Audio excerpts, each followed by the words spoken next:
من که کار به کار شد. بهروز داداش بیا برنامه غذایی آماده است، بیا بگیر.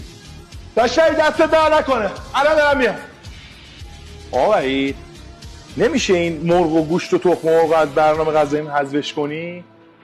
حذفش کنی؟ مگه بدون مرغ و گوشت و تخم مرغ میتونی تمرین کنی بدنت خوب بشه؟ چه حرفیه داری میزنی؟ آره آقا وحید درست شنیدی، باید حذف بشه. ما خیلی وقت این چیزایی که نوشتی رو از سبد خانواده‌مون حذفش کردیم. اول که گوشت بود اونو حذفش کردیم، بعدش مرغ شد اونم حذفش کردیم. یه تخم مرغ مونده بود اونم گرون شد اونم حذفش کردیم. یه دونه برنج مونده اونم که به ما گفتن جو بخوریم.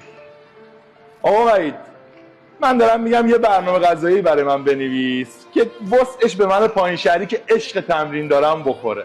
این چیزی که نوشتی برای بالا شهریاست، برای من به کارم نمیاد. دقیقاً راست میگه داش محمد، الان ما خودمونم گرفتاریم برنامه.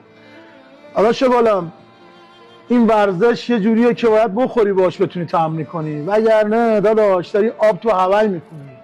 به درد نمیخوره این ورزش، باید داشته باشی خرج کنی. بفرما آقا وحید، این به کار من نمیاد. نه که به کار خودم نیاد، به کار خانواده‌م هم نمیاد. ما خیلی وقت از این غذا نخوردیم.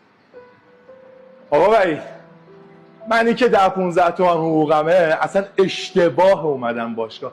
اصلا کلا بهت بگم اصلا اشتباه بوده به دنیا اومدن من. برم آخرین جلسه ما دارم خوب تمرین کنم که از این به بعد تو پارک تمرین میکنم. مولا حال یه ملت خرابه، این تازه یه گوششه. فقط خدا بهمون رحم. خدا رحم کنه، مردم ندارن بخورن.